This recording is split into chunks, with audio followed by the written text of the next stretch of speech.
Hi, my name is Illyrian Kane, and in today's video, I'm going to try to introduce the gamma function. It's actually a celebrated function. It's interesting for some of the properties it has. It's been studied or introduced first by Euler in 1730, and later on it's also been studied by Gauss, Weierstrass, Legendre, and it's being really one of the most attractive integrals for the connection it has with other integrals like Gaussian integral, it's the closest one, or connection with other objects like beta functions, and also connections with other mathematical disciplines like combinatorics. There are a lot of applications in complex numbers. So it is one of those functions that is commonly used to demonstrate certain properties, certain processes. For example, analytic continuation. It's I think the most typical one to use is gamma function to show how analytical continuation works. So without no further ado, let me share the board and go to the definition of gamma function, and then some properties of gamma function. In terms of a prerequisite knowledge, what you need to know in order to understand this, if you have taken calculus 2, it's fine. Sometimes even in calculus 2 for advanced calculus 2 courses, gamma function is included there. But as I said, this is an elementary introduction, a preliminary introduction of gamma function, giving you some motivation, how it came to be defined this way, and some properties. So around 1730, Euler defined gamma function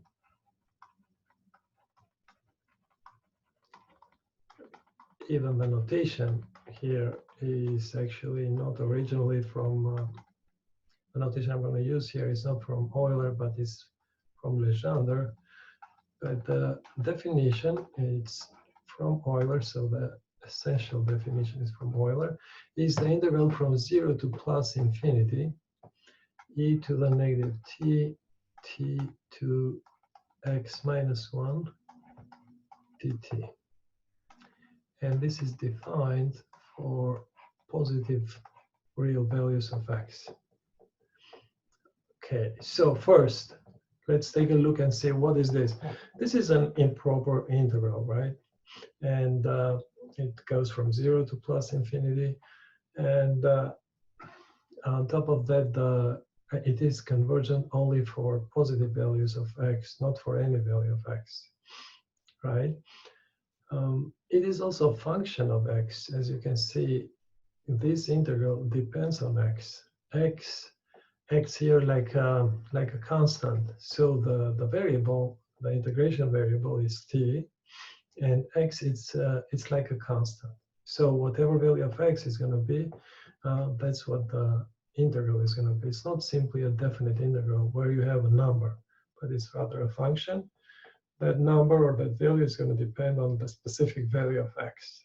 Hence, this is a function of x. Now, initially, Euler observed that gamma of n plus 1,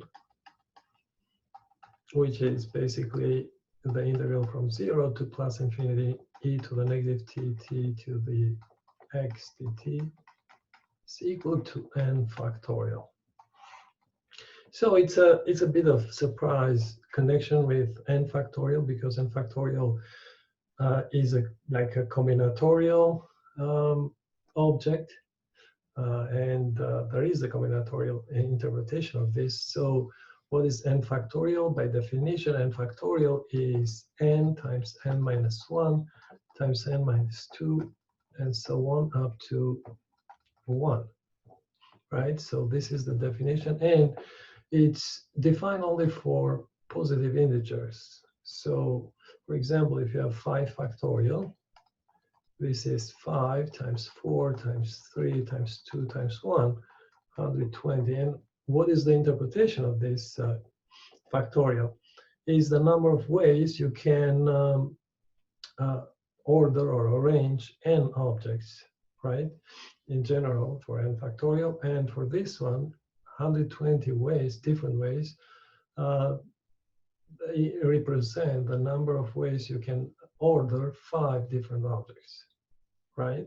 So this connection is a bit of surprise because the integrals, they come from usually from calculus, mathematical analysis, and they are used in this world where everything is continuous, infinite, and things like that. And then the factorial it's from a different world, combinatorics. It's more like a finite math, and it's a counting technique or counting number of permutations that actually is the n factorial.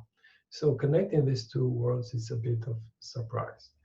However, the goal why Euler wanted to use this gamma function was to expand the domain or to generalize the factorial, to have the gamma function as the generalized factorial. What do I mean by this? For example, even when we go not too much, but let's say 0 factorial, it's going to be a difficulty in interpreting what 0 factorial is using combinatorics, because you have no objects and somehow number of ways of ordering those objects is what? Is it 0 or is it 1? Turns out to be 1, but that is from one way of, not just the only one way of saying so or stating that is because of the gamma function. Or you can define n factorial as the value of the gamma function on positive integers. Now, Euler wanted to extend the domain of the gamma function. He wanted to include first all the positive real numbers and even further to expand it even further. So the first thing is, as you can notice here, the definition that Euler gave was for any positive real number. And you can also notice that this improper integral is convergent for whatever value of x minus 1 greater than negative 1. This is equivalent to saying that x is positive, right? And we are going to explain later on how you can expand even to some, not everything that is negative numbers, negative real numbers. But also, I wanted to explain why. So it makes sense to order this number of objects, but it does not make sense, for example, to say 3.2 factorial in the combinatorial sense, because there is no such a thing. You have to have a positive integer to have n factorial. So 3.2 factorial wouldn't make sense. So in some ways, Euler wanted to expand that, to generalize the notion of factorial. So for that, we are going to explain, or we are going to look at the properties of gamma function, and that is going to show how you can generalize, or even the observation that Euler did. Can we prove that? Yes, sure, we can. First, we can prove that using mathematical induction, but we can notice first that gamma of 1 equals 1. All right, let's see, why is this true? What is gamma of 1? Gamma of 1, based on the definition of the gamma function, is going to be the integral from 0 to plus infinity e to the negative t, now t to 1 minus 1 dt. But 1 minus 1 is 0. We don't even have to write that. It's simply integral from 0 to plus infinity e to the negative t dt. This is an easy integral. If you use a substitution, it's easy to see that the integral is negative e to the negative t from 0 to plus infinity, right? What is the value of this expression in plus infinity? Or should I say the limit of this expression when t goes to plus infinity? E to the negative t can be written as 1 over e to the t. So when t goes to infinity, that number goes to 0. So it's going to be 0 minus, you have a negative sign already, so it's going to make it plus, and then it's going to be 1 over e to the 0. But 1 over e to the 0 is 1, so it's clear that this is going to be 1. So in other words, gamma of 1 equals 1. So we proved the first property of gamma function. Let's look at the second property of gamma function. Second property is that recursive relationship, which turns out to be essential in proving that gamma of n plus 1 n factorial, or in general having that generalized factorial. Because what does it mean to have a generalized factorial? It does not simply mean that the value of the function at integer values and positive integer values agree with the value of the gamma function, but generally speaking, the gamma function is going to behave like a factorial. And the essence of factorial is that recursive formula. So the recursive formula in this case is going to be true for any positive x, and it states that gamma of x plus 1 is x gamma of x. Okay, you see the recursive, so we are expressing gamma of x plus 1 from a lower value of gamma of x. Now, why is this true? And again, we can start with the left-hand side. So that is going to be equal to the right-hand side of this formula, of this equality.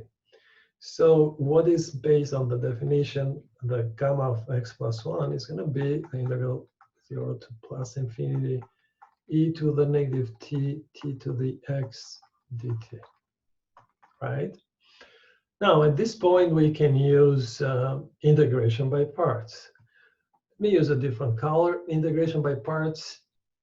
Okay, we can set u equals t to the x, and the remaining, what is the remaining is e to the negative t dt. So dv is going to be e to the negative t dt. From here, du is going to be x t to the x minus 1 dt.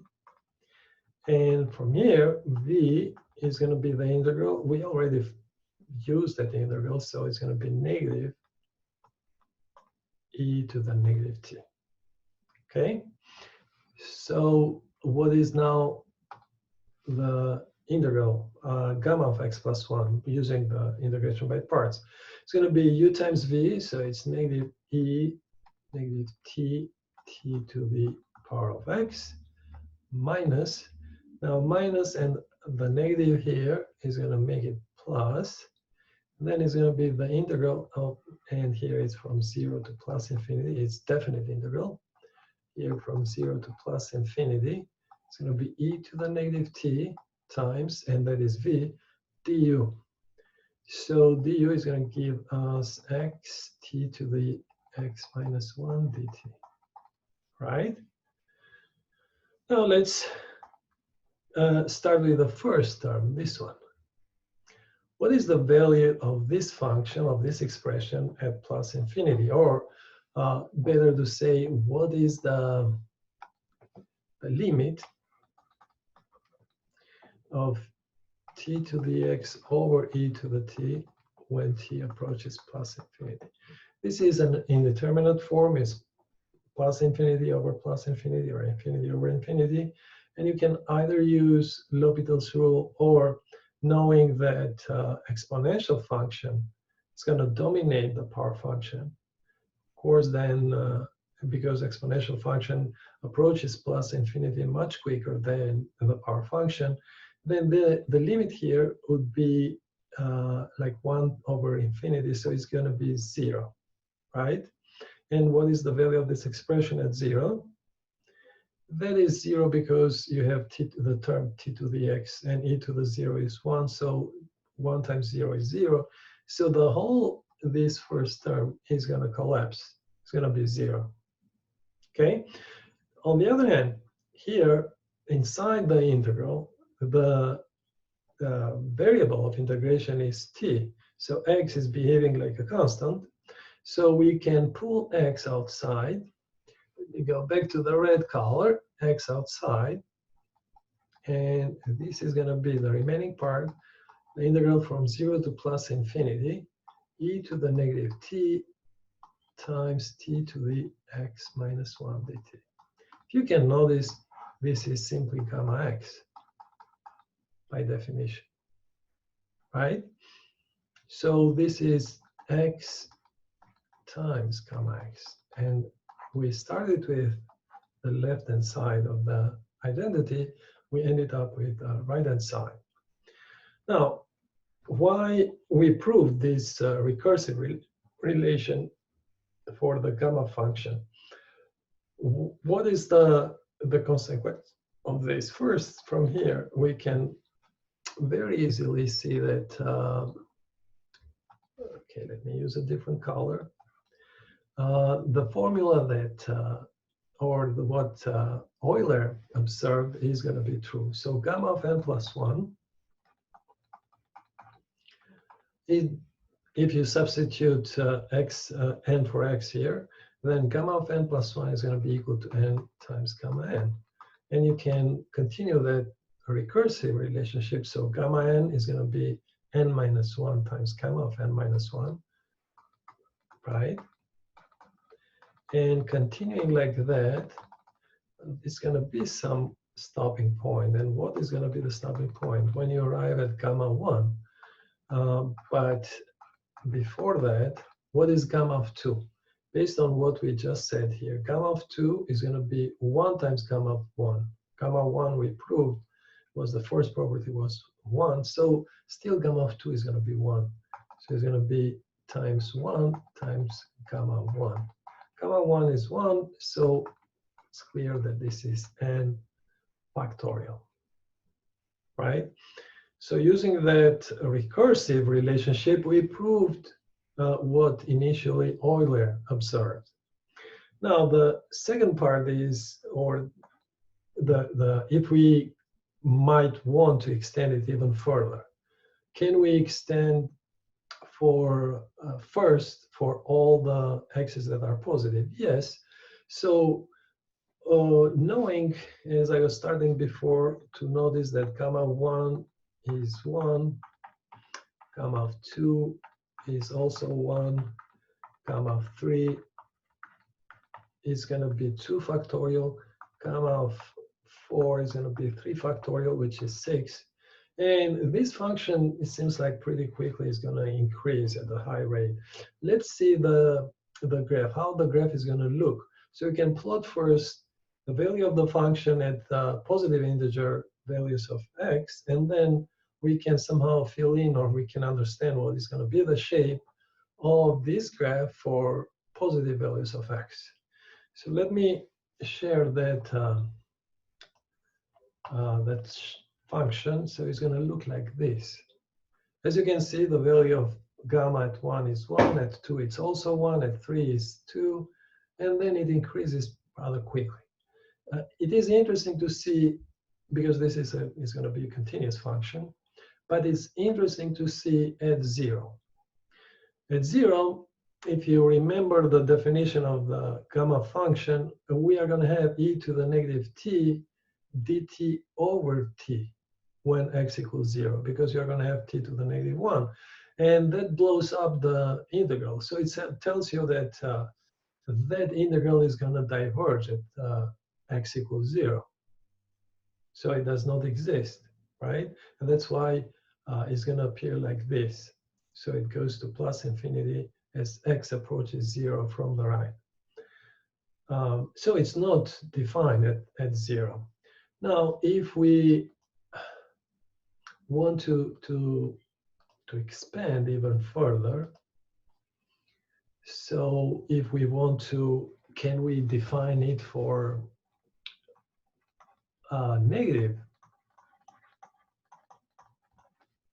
values of x? Actually, we can. For example, using that relationship, the recursive relationship, we can see that gamma x can be expressed in terms of gamma of x plus 1 as gamma of x plus 1 over x, right? So using this relationship, we can move one unit to the left, and then we move one more unit. However, still, for the negative integer values, we are not going to be able to define the gamma function. Why? For example, for gamma negative 1, we're going to need the value of gamma 0, right? But gamma 0 is not defined, even the way dividing by 0. But gamma 0 does not exist, so gamma negative 1 is not going to exist.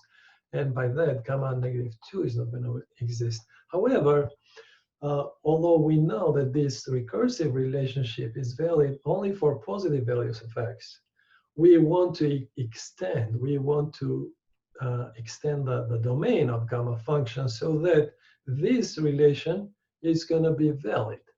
So somehow we are generalizing the factorial, because that is to the crux of what a factorial is the recursive relationship. So we want that relation to be valid as we expand the domain of the function.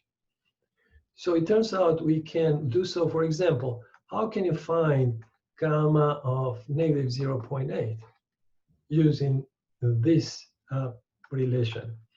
We can define that gamma of negative 0.8 as gamma of, if you add 1 to negative 0.8, it's going to be 0.2 divided by 0.2. We know the value of gamma at 0.2. We can find it and divide it by 0.2. So this allows us to expand the domain much more than factorial. Of course, first we fill in for any value, positive value between any two integers on the right of the x-axis, and then we can jump on the left side of the x-axis, right? So if this is the coordinate system, on the right of x-axis for x is positive is defined, but we can do so also to the left, except the integer, the negative integer values that we cannot, and 0 also, it's a pole. We cannot define that gamma function. Still, it's a lot more than what the factorial can be defined on, only on the positive values. Right? Now, one more thing. We can call it property as well. So it's going to be like the third property is, can we find, for example, the value of gamma at 1/2? So it's midway between 0 and 1. What is this value? Based on the definition of the gamma function, this is the integral from 0 to plus infinity. And then it's going to be e to the negative t, t to the 1 minus 1/2 is negative 1/2 dt. And at this point, we can use a substitution. For example, if you substitute t equals u squared. Let me use a different color. So t, not a good color. Okay, t equals u squared. Now, from here, dt is going to be 2u du, right? And we have to substitute everything in terms of u. So t to the negative 1/2, which is 1 over square root of t, is going to be 1 over u, right? Why? Because t actually is positive. T is varying from 0 to plus infinity. It cannot be plus minus, right? So it's going to be exactly is the positive side. So it's going to be 1 over u, and u is also positive. The bounds do not change. So the gamma of 1/2 is going to be still equal to integral from 0 to plus infinity. When t is 0, u is 0. When t is plus infinity, u is plus infinity. Then it's going to be e to the negative u squared. And then we are going to have 2u du over u. U and u cancels out. We can pull out 2. So this is 2 times the integral from 0 to plus infinity e to the negative u squared du. Since e to the negative u squared is an even function, right? We use a property you know from, using the property that for the even functions, we can go from negative infinity to plus infinity e to the negative u squared because of the symmetry with respect to the y-axis du. And what is this? This is the Gaussian integral.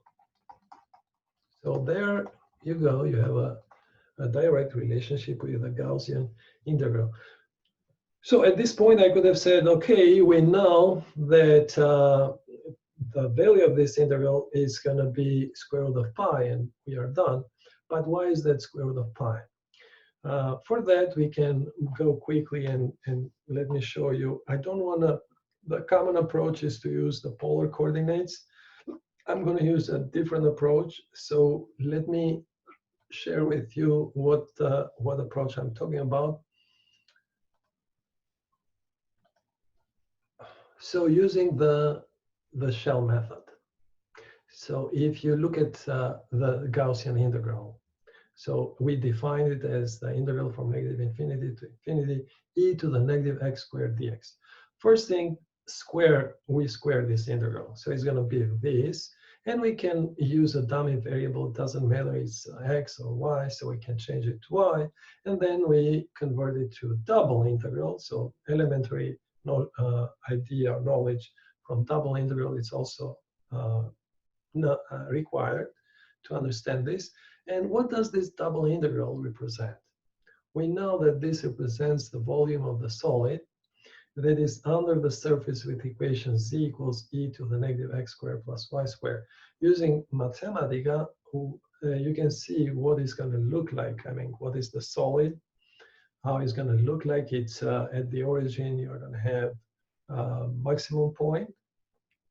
And if you do a cross section, like if you cut this solid with the z plane, then what are you going to get here? So what you get is the graph of y equals negative x squared. And the volume of that solid can be seen as rotating this side of the graph from 0 to plus infinity about the y-axis.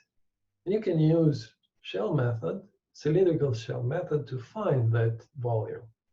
So using the cylindrical shell method, the integral, so it's the square of the Gaussian integral, is going to be 2 pi, and then radius is x, times the height of that cylindrical shell, which happens to be the value of the function e to the negative x squared dx. So this is an easy integral to find, definite integral. 2x dx is d of x squared. So this is in the form pi integral pi e to the negative u du. So that is going to be negative pi e to the negative x squared, u is x squared here, from 0 to infinity. We have seen this integral before was 1, but there is a pi now. So it's going to be pi. So what does it say? It says that the square of the Gaussian integral is pi. So this concludes what we wanted to prove, that the value of gamma 1/2, the value of the function gamma at 1/2, is going to be square root of pi.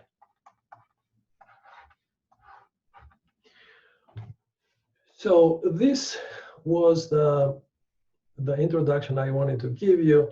So to recap, I just wanted to give you like an elementary introduction to the gamma function, some motivation, how it came to be, and some few of the properties. There are a lot more properties of gamma function. And if you are interested, you can look at that.